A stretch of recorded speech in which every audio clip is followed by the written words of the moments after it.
Assalamualaikum warahmatullahi wabarakatuh.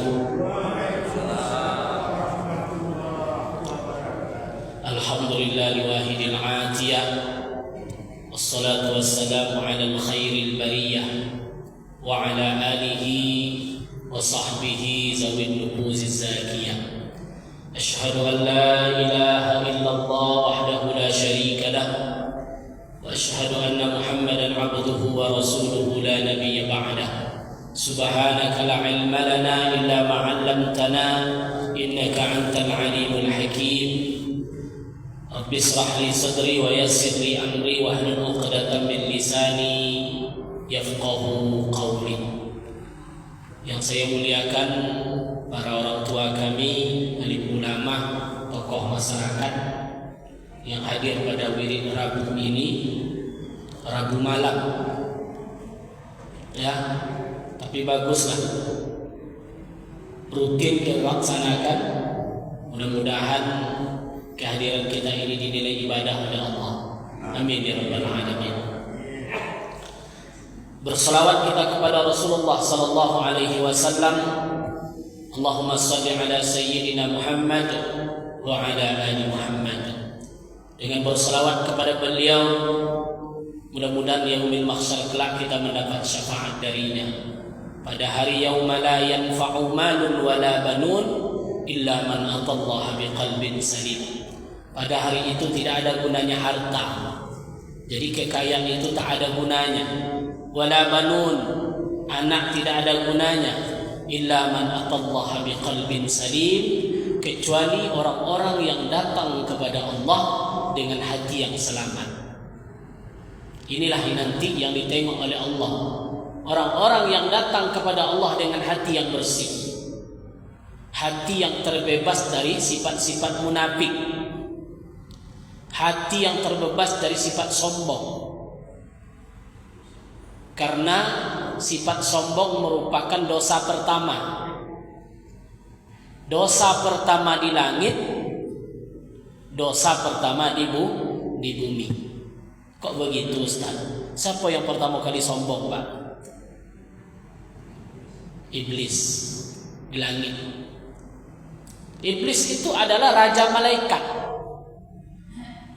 Namun ketika Allah ciptakan Adam, Allah abadikan dalam Al-Quran, wa iz qala, ketika Allah mengatakan, inni ja'ilun fil ardi khalifah, aku akan ciptakan di bumi itu khalifah. Qala ataj'alu fiha ma yafsidu fiha, protes malaikat itu. Mereka tidak terima. Ketika khalifah tadi Adam tercipta, datang lagi perintah Allah. Apa perintah Allah ketika itu? Wa iz qala rabbuka lil malaikati isjudu li Adam. Ketika Allah perintahkan seluruh malaikat illa sujud kepada Nabi Adam, fasajadu, semuanya sujud. Illa. Jadi illah ini adalah dalam bahasa Arab disebut istisna, pengecualian. Ilah itu pengecualian. Artinya apa? Berarti iblis ini bagian daripada malaikat. Fasajadu, semua malaikat tadi sujud. Illa iblis, kecuali iblis. Kecuali malaikat yang bernama iblis tadi, dia tidak mau sujud kepada Adam. Kenapa? Aba wastakbar. Akbar itu maknanya sombong. Dia enggan karena dia merasa lebih hebat. Jadi dia sombong. Maka Allah azab iblis tadi. Maka iblis digolongkan orang-orang yang ingkar kepada Allah. Maka dosa yang pertama kali di langit itu adalah sombong. Dosa pertama kali di bumi itu apa? Juga sombong. Siapa yang pertama kali? Gara-gara dia sombong, hasad, membunuh saudaranya. Siapa itu? Habil, Qabil dan Habil. Jadi Qabil ini bukan membunuh, dosa kedua. tapi dimulai daripada sifat di hati dulu, Pak. Hati ini belum bersih. Maka kunci sekali lagi adalah hati. Ya, hati ini belum bersih, dia sombong, dengki kepada saudaranya. Apa yang dengki? Yang pertama, mereka sama-sama berkurban. Mereka sama-sama berkurban. Habil punya kurban. Ya, dia cari yang paling gemuk. Qabil berkurban karena dia seorang petani. Ketika itu syariat dia kurbankan apa yang dia usahakan. Tapi dia cari yang buah-buah yang tidak baik. Itu yang pertama. Kenapa hanya kurban Qabil yang diterima? Dia nggak bisa menerima seperti itu. Muncul kesombongannya. Yang kedua, ketika pernikahan. Sebab di zaman Nabi Adam itu sistem pernikahan itu silang. Saudaranya Iklimah satu, namanya Labudda satu. Saudara Qabil ini lebih cantik dari Habil. Dia nak terima Qabil. Kenapa saya enggak menikah dengan saudara kembar saya? Kenapa harus disilang? Karena Adam kan anaknya sepasang-sepasang. Jadi hukum nikahnya silang. Dia enggak terima. Akhirnya apa yang terjadi? Karena kesombongannya, karena kedengkiannya, dia bunuh saudaranya. Maka dosa pertama kali di bumi itu juga adalah sombong, kesombongan tadi. Dan yang mutlak, yang memiliki sifat sombong itu adalah Allah Subhanahu wa Ta'ala. Jadi tidak bisa kita main-main, Bapak Ibu. La yadkhulunal jannah man kana ma fi qalbihi zarrah minal kibar. Tidak akan merasakan masuknya surga seseorang yang masih ada di dalam hatinya zarrah, sedikit sifat sombong. Sedikit saja tidak bisa kita masuk surga. Apalagi banyak. Maka di sholat itu untuk merendahkan diri kita ini bukan apa-apa, dimulai dengan takbiratul ihram. Allahu Akbar. Kibr itu apa maknanya tadi? Sombong, besar. Jadi yang punya sifat akbar itu Allah. Maka ketika sholat, Allahu Akbar, hilang kesombongan kita ketika itu. Hilang seluruh pangkat, hilang seluruh jabatan, hilang seluruh kekayaan. Maka sholat itu ada istilah pejabat harus saf pertama, tak ada. Mau miskin, mau apa dia, siapa yang dulu safnya itulah yang diletakkan di saf pertama, sejajar. Maknanya di sini manusia itu semuanya sama, tak ada bedanya. Ya, ketika kita mengucapkan kalimat takbir Allahu Akbar, maka disitulah kita merasa kita ini bukan apa-apa. Karena hakikatnya memang kita bukan apa-apa. Ya. Sehingga muncul kalimat dalam kitab-kitab ulama itu wujuduka dzambun. Ketika engkau merasa ada, disitulah dosa akan masuk ke hatimu. Nah, merasa berjasa, merasa hebat, merasa apa lagi? Dialah yang dibutuhkan, merasa dia yang pantas untuk pekerjaan tersebut. Merasa ini sehingga muncul sifat mencari kesalahan orang lain. Tak ada yang baik. Saya aja yang baik. Saya saja yang hebat. La ilaha illallah. Memang kita ini sifat. Saya pernah nikahkan orang, Pak. Mau ijab qabul. Kalau sekarang saksi diinput, ini udah lama ini. Dulu saksikan KTP dikasih. Ya udah saya baca KTP ini. Rukun nikah kita itu ada 5. Yang pertama calon suami Sianu binti Sianu. Alhamdulillah dia sudah hadir. Rukun nikah yang kedua calon istri Sianu binti Sianu sudah hadir. Alhamdulillah. Rukun nikah yang ketiga ada wali nikah. Alhamdulillah bapak orang tuanya sudah hadir di hadapan kita. Rukun nikah yang keempat, saksi. Saksi kita yang pertama, bapak pulang. Langsung rupanya pak itu bawa pulang haji. Di stopnya langsung. Saya bawa acara tuh. Maaf Pak Kuah, itu saya haji. Saya sudah haji. Di KTP itu tak ada haji Pak. Lupa membacakan haji. Paham Bapak maknanya di sini? Lupa awak menyebutnya haji. KTP Bapak itu tak ada haji. Saya bacakan. Saksi yang pertama adalah bapak pulang. Langsung di stop. Maaf Pak Kuah, itu ada hajinya. Terlepaslah, ya. Apa motif dia untuk mengatakan itu? Jadi sampai hari ini kalau ada saksi nikah Pak, tidak ada pun haji, saya bilang haji. Saksi nikah yang pertama bapak haji ini, saya belum haji, doa, setidaknya doa.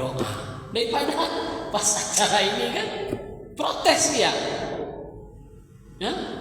Dia merasa sudah tidak disebutkan hajinya, ya, padahal dia baru pulang dari haji. Karena nikah itu kan banyak. Yang nikah itu biasanya setelah hari raya haji, ramai itu Pak, ramai, banyak yang nikah. Terlepas, tapi secara zahir kita lihat hakikat haji itu sebetulnya mengikis kesombongan. Ya, salah satu tanda haji mabrur itu apa Pak? Tawaduknya bertambah. Tawaduknya bertambah. Karena ada orang yang pulang haji sibuk dia menceritakan kelebihan dia. Oh, tuh bapak tuh ibadahin tak sempat dia kemarin tuh. Kalau saya berapa kali saya dapat cium hajar aswad. Masya Allah. Jangan nanti kotori ibadah yang begitu susah kita lakukan.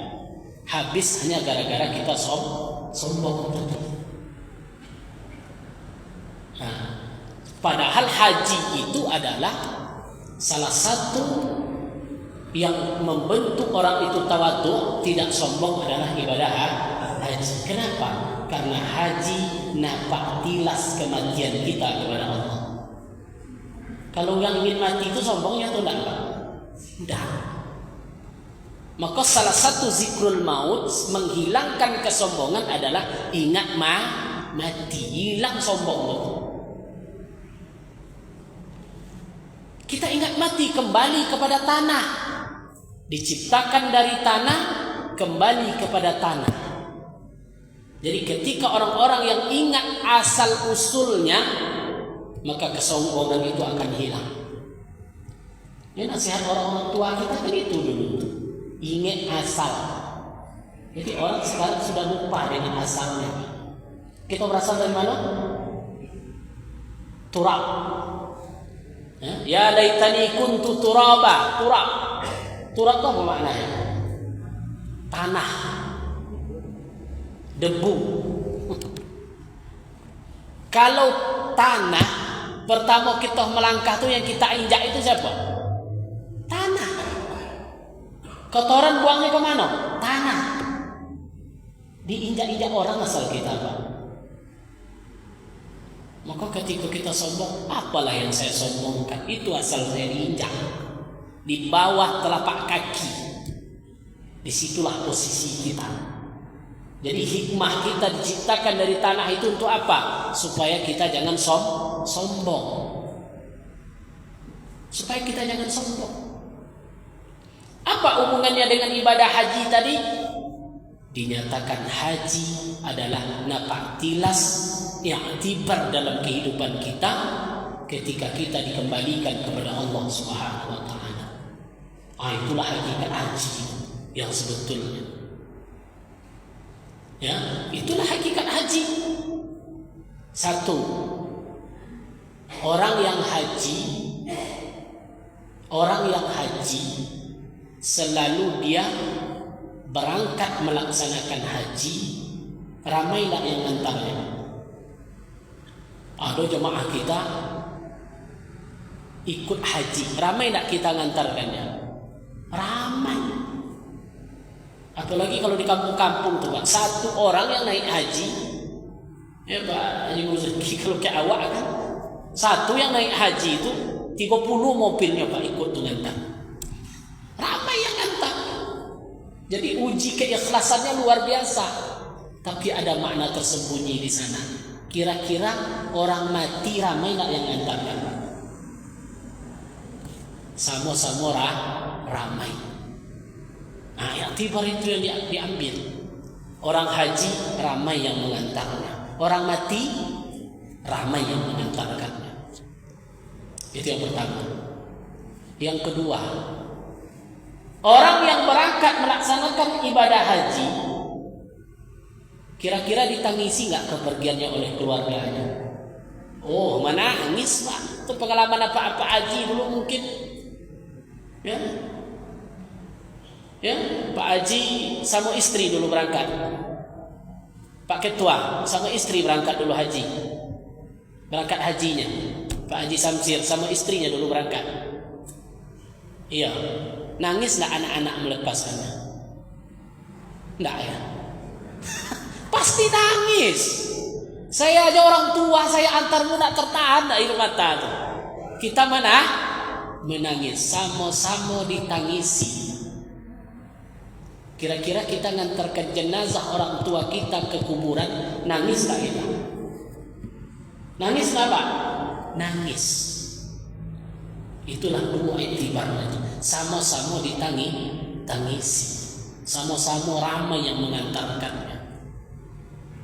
Yang ketiga, ketika orang melaksanakan ibadah haji, ketika mereka miqat, labbaik Allahumma hajjan, niat pun diucapkan, saya berniat untuk melaksanakan haji ke rumah Engkau ya Allah. Berubah seluruh pakaian, maka ketika itu berubah pakaian kita, pakaian putih yang tidak berjahit, namanya kain ihram.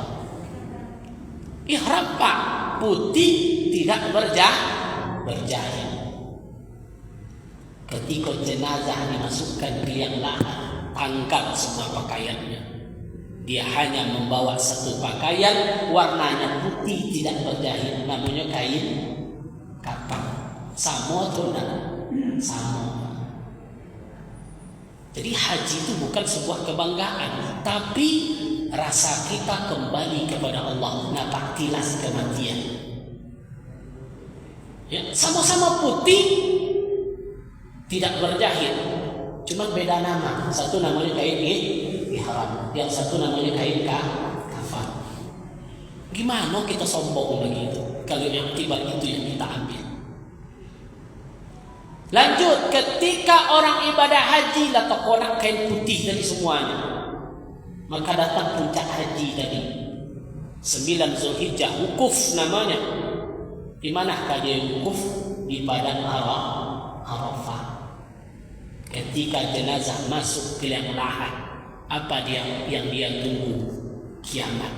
Ketika manusia ini sudah kiamat, maka manusia akan dikumpulkan di sebuah padang, namanya padang Arafah. Sama-sama padang. Padang mahsyar. Yang satu namanya padang Arafah, yang satu padang mahsyar. Kan jelas gambarannya tuh Pak, nampak tilasnya. Diantar beramai-ramai, ditangisi, pakai kain ihram, mati, berkumpul di Arafah. Begitulah perjalanan kehidupan kita. Ketika manusia itu dipanggil oleh Allah, pakai pakaian kafan, masuk ke alam barzakh. Suatu saat kita akan dikumpulkan di sebuah padang disebut dengan padang mahsyar. Jadi untuk apa lagi? Ya, dikikis kesombongan yang ada di hati kita. Maka wajarlah Rasul mengatakan, al-hajjul mabrur laisa lahul jaza' illa al-jannah. Haji yang mabrur itu tidak ada balasannya kecuali di surga Allah Subhanahu wa taala. Maka haji itu bukanlah ibadah yang main-main, tapi ujian keikhlasannya luar biasa. Mulai kita dihantar itu diuji itu Pak, keikhlasan kita, sampai kita dijemput, diuji keikhlasan kita. Betul-betul amal yang kita laksanakan itu terbentuk dalam kehidupan kita sehingga kita menjadi orang-orang yang tawadhu di sisi Allah Subhanahu wa taala. Itulah hikmah haji tadi, nampak jelas kematian. Yang kedua, apalagi hikmah haji? Haji dengan adanya ibadah haji ini akan menambah keimanan kita kepada Allah Subhanahu wa taala. Satu-satunya agama di dunia ini yang menyatukan umatnya di sebuah tempat satu waktu adalah agama Islam. Di Nasrani tidak ada orang, Yahudi tidak ada, Islam yang ada. Tapi ada yang menambah keimanan kita yang paling kuat di sini apa? Satu-satunya agama yang mengamalkan napak tilas dari Nabi Ibrahim alaihissalam. Nabi Ibrahim alaihissalam. Kenapa saya katakan demikian? Karena agama samawi ada 3. Agama samawi itu ada. Kenapa disebut dengan agama samawi, Pak? Agama langit, punya kitab suci, Taurat. Taurat itu dulu betul dari Allah melalui Nabi Musa alaihissalam. Injil itu kitab Allah turun melalui Nabi Isa alaihissalam. Tapi terjadi distorsi, perubahan-perubahan sehingga melenceng dari akidah Nabi Ibrahim. Maka setiap doa kita dalam ibadah selalu Milla Ibrahim Hanifah. Contoh selawat, Allahumma salli ala Muhammad wa ala ali Muhammad kama sallaita ala Ibrahim. Karena seluruh agama mengklaim Ibrahim ini bapak agama kami. Tengok di Injil, Bibel sekarang, Abraham itu berapa kali? Karena mereka mengklaim Abraham ini yang kami amalkan. Di Torah, kitab-kitab Yahudi sampai hari ini mengklaim Abraham itu bapak kami mengikuti ajaran Ibrahim. Mereka sebut Abraham karena Ibrahim bapak 3 agama samawi. Musa nasabnya ke Ibrahim, Isa nasabnya ke Ibrahim, Nabi Muhammad nasabnya ke Ibrahim. Tapi hanya Islam yang menjalankan millah ini ajaran Nabi Ibrahim alaihissalam melalui ibadah haji. Coba tengok tempat itu. Karena rumah Allah Bait yang pertama yang didirikan oleh Allah itu adalah Masjidil Haram. Jadi yang mendirikan Ka'bah itu Nabi Adam. Ibadah haji pertama yang melaksanakan adalah Nabi Adam alaihissalam. Ketika datang banjir di zaman Nabi Nuh, batu tadi bergeser.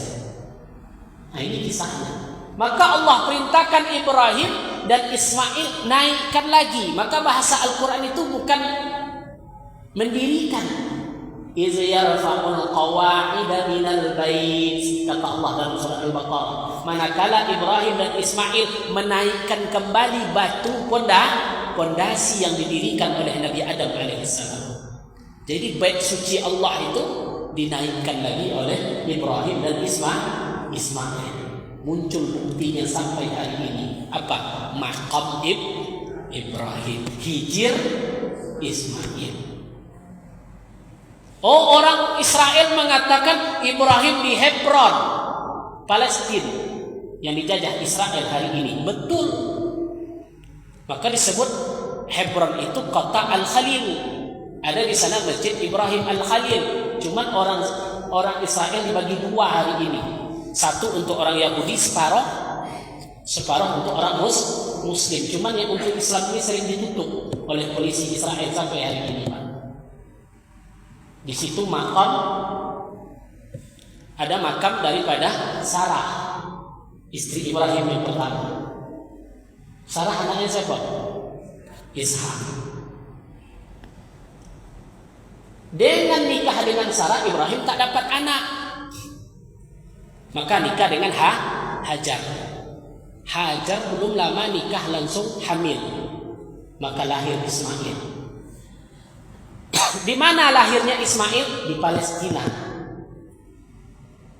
Sarah merasa cemburu. Allah perintahkan Ibrahim membawa Hajar dan anaknya ke sebuah lembah yang disebut dengan lembah Bakkah. Cuma Injil nggak menghapus sampai hari ini disebut dengan lembah Paran. Masih ada kalimatnya, Pak. Nah, itu yang bingung orang tuh sekarang. Setelah dianalisa, lembah Paran ini berada di Mekah. Dan teks itu masih ada sampai hari ini. Ketika Ibrahim membawa Hajar pergi dari Palestina sampai ke sebuah lembah, di lembah itu datang perintah Allah. Hai Ibrahim, tinggalkan Hajar di sana. Hajar di lembah yang kering kerontang, yang berdiri Ka'bah hari ini, bangunan belum ada apa-apa di sana. Ditinggalkan Hajar dengan Ismail berdua. Ibrahim balik lagi ke Palestina. Disinilah terjadi peristiwa ketika Ismail haus, Hajar berlari mencari air, maka muncul ibadah sa'i, bolak-balik sana. Allah kuasa diturunkan air melalui telapak kaki Ismail, maka disebutlah dengan air Zam-Zam, dan abadi sampai hari ini. Arkeolog manapun hari ini tidak bisa membantah. Ceklah bagaimana mukjizat dan kuasa Allah Subhanahu wa taala. Maka ketika Ismail tumbuh, Ibrahim balik, muncul lagi perintah Allah kepada Ibrahim. Nah, inilah perintah yang luar biasa. Apa perintahnya? Sembelih anak. Dalam sebuah kitab disebutkan rupanya Ibrahim pernah digoda oleh iblis. Hai Ibrahim, engkau tak punya anak, maka engkau bisa fokus ibadah kepada Allah. Keluar kata-kata Ibrahim, andai saya diberikan anak oleh Allah, saya tidak akan berubah. Tetap saya cinta kepada Allah, meskipun anak ini diambil lagi oleh Allah. Jadi malam 8 itu datang mimpi ke Ismail, ke Ibrahim. Apa mimpinya tadi? Diabadikan dalam surat As-Saffat tadi. Ya bunayya inni ara fil manam anni asbahu. Hai anakku, Allah nyuruh di mimpi itu untuk menyembelih engkau. Tunaikan nazarmu hai Ibrahim. Nah itulah kira-kira tunaikan nazar. Tapi Ibrahim ragu, muncul tarwiyah. Taro. Tanggal berapa tarwiyah itu? 8. Taro itu maknanya ragu, mencari pendapat. Mimpi lagi, yakin besoknya, maka disebut dengan Arafah. Mana Arafah itu apa? Kenal, ta'aruf. Tahu Ibrahim ini mimpi betul-betul datang dari Allah. Besoknya 10 disebut Yaumun Nahar, hari pengorbanan. Dan ibadah ini, napak tilas ini, agama siapa yang melakukan? Islam. Memang di Nasrani ada, mereka mengatakan yang dikorbankan itu Ishak, bukan Ismail. Ishak di Bukit Moria dekat Bait Suci pada hari ini. Tapi mereka tidak melakukan, tidak menjadi ritual ibadah. Kalau kita kurban jelas, ya, berapa miliar kurban seluruh umat Islam di dunia ini mengikuti nusuk ibadah Nabi Ibrahim alaihissalam. Jadi tidak bisa mereka mengklaim, oh Ibrahim itu bapak kami. Betul, bapak secara nasab. Ibrahim punya 2 anak, Ismail, Ishak. Allah berikan Ishak ini keturunan kebanyakan nabi. Maka nabi itu banyak dari Bani Israel. Ishak siapa anaknya? Yakub siapa anaknya? Yusuf anaknya 12. Yusuf saudaranya 11. Jadi anak Nabi Yakub itu 12 orang. 4 maknya. Ya, dari Yusuf ini 2 dia kakak beradik. Yusuf 1, Benyamin 1. Bukan Benyamin Netanyahu, Pak. Saudara Yusuf itu namanya Benyamin. Maka Yakub itu disebut dengan Israel. Yakub itu gelarnya Israel. Anaknya 12 disebut dengan Bani Israel. Siapa yang 12 itu? Yusuf, Benyamin, Asakir, Zebulon, lupa saya namanya. Ada 12 orang. Maka muncul 12 suku. Yusuf panjang kisahnya. Dibawa oleh saudaranya karena mimpi juga. Karena Yusuf ini bermimpi bintang-bintang sujud kepada dia. Diabadikan dalam Al-Quran.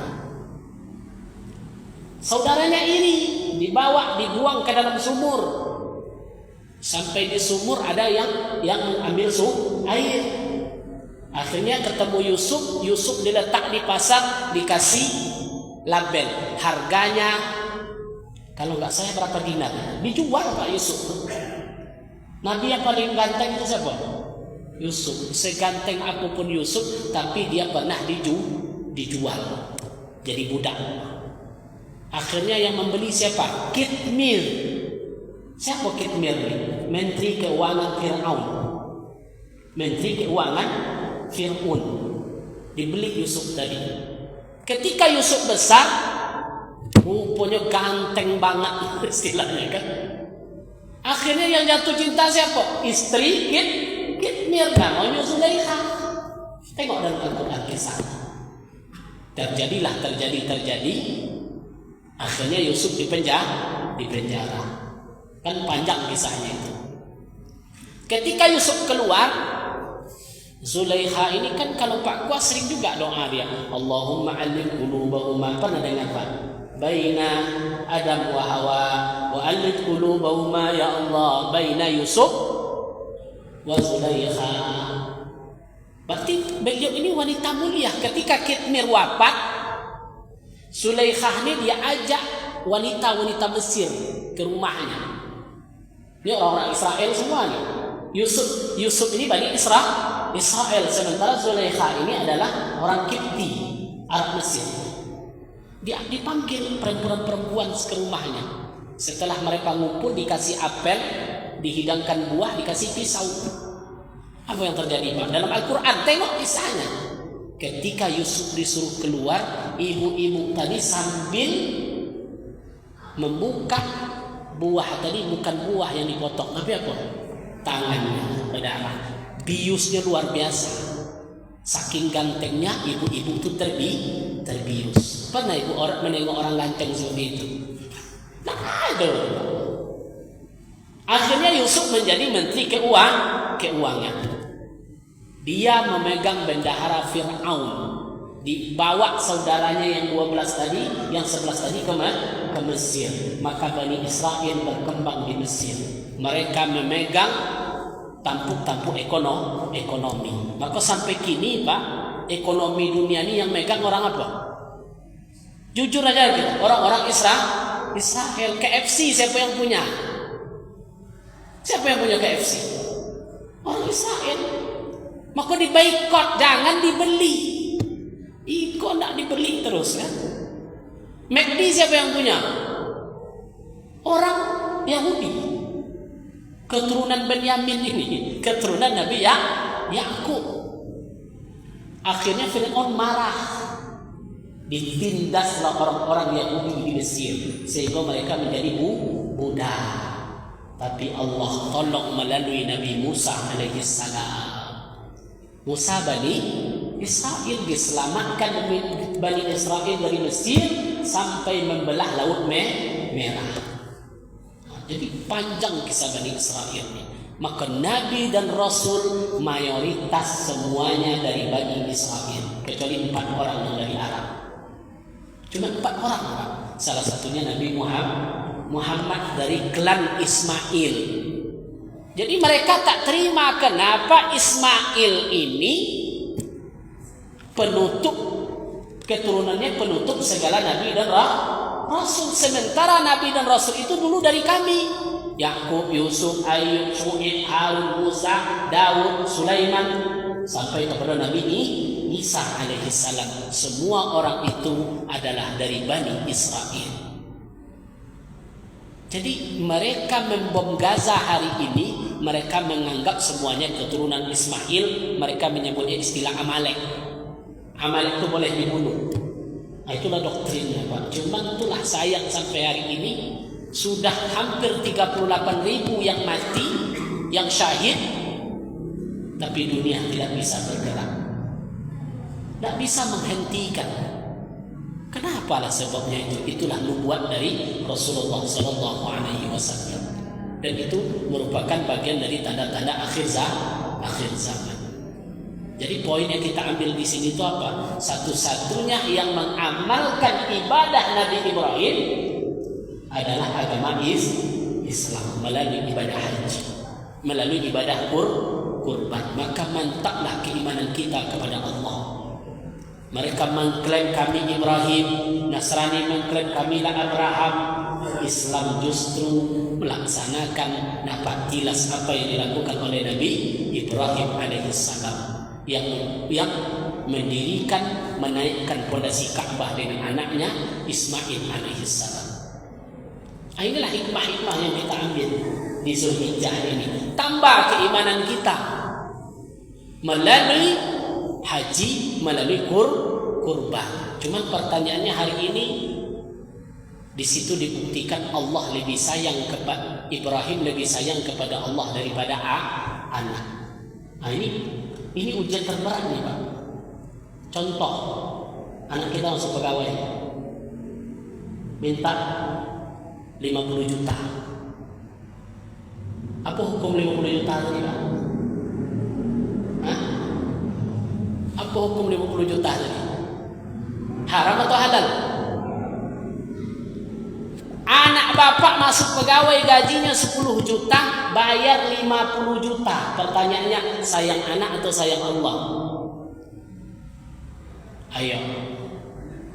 Sayang anak atau sayang Allah? Gajinya 4 juta, sayang Allah. Besok datang lagi orang, anak bapak masuk gajinya 10, bayar 50. Atau berpikirnya sayang anak atau sayang Allah? La ilaha illallah. Ngomong pula hari ini, kalau nggak begitu Ustaz, kalau nggak bayar nggak akan jadi. Siapa yang bilang? Ya, emang kita tidak yakin kepada Allah. Jadi itu yang kita ambil dari hikmah kurbannya Pak. Meskipun hanya bayar 10 juta, tapi itu bernuansa sogok. Yakinlah kita lebih cinta kita kepada Allah. Tidak usah kita lakukan.